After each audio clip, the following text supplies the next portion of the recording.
इस भगवत गीता को अगर कोई व्यक्ति पढ़े तब तो सोने पर सुहागा जैसा है, लेकिन अगर कोई व्यक्ति पढ़े भी नहीं, केवल इस पवित्र भगवत गीता को सम्मान पूर्वक अपने घर में रखे भी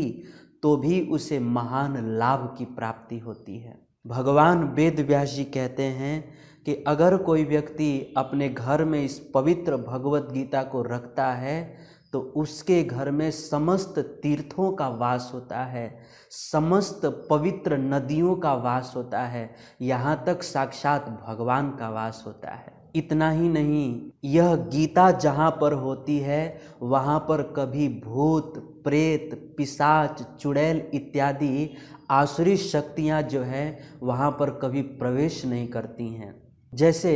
हमारे मध्य प्रदेश की एक बिल्कुल सच्ची घटना है जो गीता प्रेस के पुस्तक में भी छपी थी। वह घटना इस प्रकार है कि एक फौजी थे,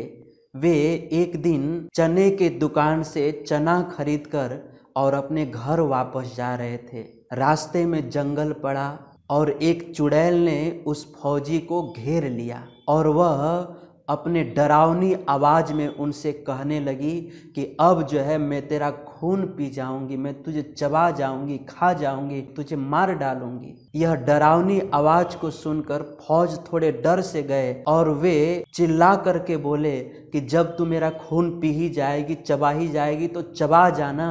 चबा क्यों नहीं रही है। उस समय चुड़ैल ने कहा कि मैं तो तुझे कब का चबा गई होती, लेकिन तेरे जेब में जो चने की पुड़ियाँ हैं उसी के कारण मैं तेरे पास नहीं आ पा रही हूँ। उस समय उस फौजी को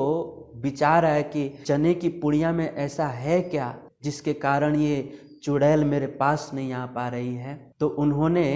वो चने की पुड़िया को खोल करके देखा तो चना जिस कागज में रखा हुआ था वो कागज कोई साधारण कागज नहीं, वो इस भगवत गीता का ही एक फटा हुआ आधा पेज था। उस समय जैसे ही फौजी ने इस भगवत गीता के आधे फटे हुए पेज का चमत्कार देखा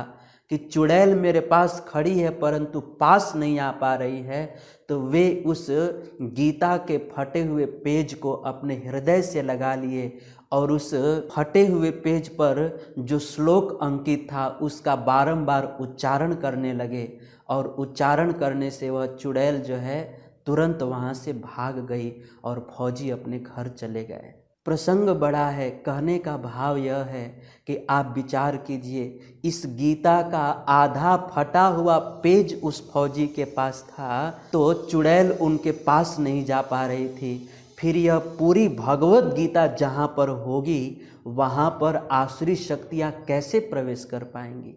बिल्कुल संभव नहीं है।